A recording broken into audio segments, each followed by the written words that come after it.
நான் இங்க வேலை பார்க்குறேன். நடந்து போயிட்டு இருந்தேன். அப்போ பின்னாடி ஃபாலோ பண்ணினே வந்தான். வந்துட்டு என்ன லிஃப்ட்டுக்கு வந்து கை பிடிச்சி இழுத்தான். நான் திரும்ப தட்டி விட்டுருக்கேன். திரும்ப எனக்கு பின்னாடி ஃபாலோ பண்ணி வந்து பின்னாடி வந்து கட்டி பிடிச்சி எனக்கு தப்பான தவறு இது பண்ண ஆரம்பித்தேன். அதனால நான் இப்போ அசோசியேஷனில் கம்ப்ளைண்ட் கொடுத்துருக்கேன். ஆனால் அவங்க எதுவும் ரெஸ்பான்ஸே பண்ணல.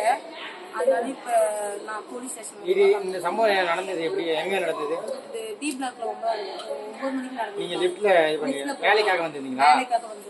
சரி, அந்த நபர் யாருன்னு உங்களுக்கு தெரியும்? யாருமே தெரியல. யாரும் தெரியாத நம்பர். வட இந்திய தமிழரா இல்லை வட இந்திய வட மாநிலத்தவரா தமிழ்நாட்டுல? மூஞ்சில துணி யாரா கட்டியிருந்தாரா? இல்ல அதெல்லாம் இருக்கு. லிஃப்ட்ல எதுவும் சிசிடிவி காட்சிகள் இல்லையா? அதெல்லாம் இருக்குது. எல்லாத்தையும் இருக்கு. அது நிர்வாகம் என்ன சொல்றாங்க? கம்ப்ளைண்ட் கொடுத்துருக்கோம். ஏதோ ரெஸ்பான்ஸ் எதுவும் கொடுக்கல. அதனால நான் காவல்துறையில புகார் கொடுத்துறீங்க. இப்போ என்னமா கோரிக்கை வைக்கிறீங்க நீங்க? அவனை சும்மாவே விடக்கூடாது. ஏன்னா இதுக்கு முன்னாடி கூட ஒரு மாசம் முன்னாடி இந்த மாதிரி சம்பவம் நடந்துச்சு. அதுக்கு எதுக்கு ரெஸ்பான்ஸும் கிடையாது. அதனால தான் இந்த வாட்டி இந்த போற வழியில லைட் தான் எதுவுமே இல்லை. எங்களுக்கு லேடிஸ்க்கு யாருக்கும் சேஃபே கிடையாது. சேஃப்டி கிடையாதுங்க. ஏற்கனவே ஒரு லேடி அது மாதிரி தான் பண்ணியிருக்காங்களா இங்க. அவன் வந்து பார்த்துருக்கான். ஆனால் அப்பவே பிடிச்சிருப்பான்ல. அவங்க எவ்வளோ பேர் வீட்டு வேலை செய்தாலும் வராங்க. இங்கே வேற எதுக்கு வராங்க? செக்யூரிட்டி சேஃப்டி கிடையாது. இது பில்டிங்ல சேஃப்டி இல்லாதனால இந்த மாதிரி நடக்குது. இந்த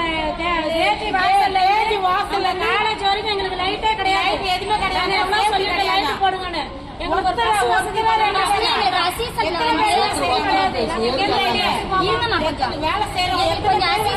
சப்போர்ட்டா இருக்கும்.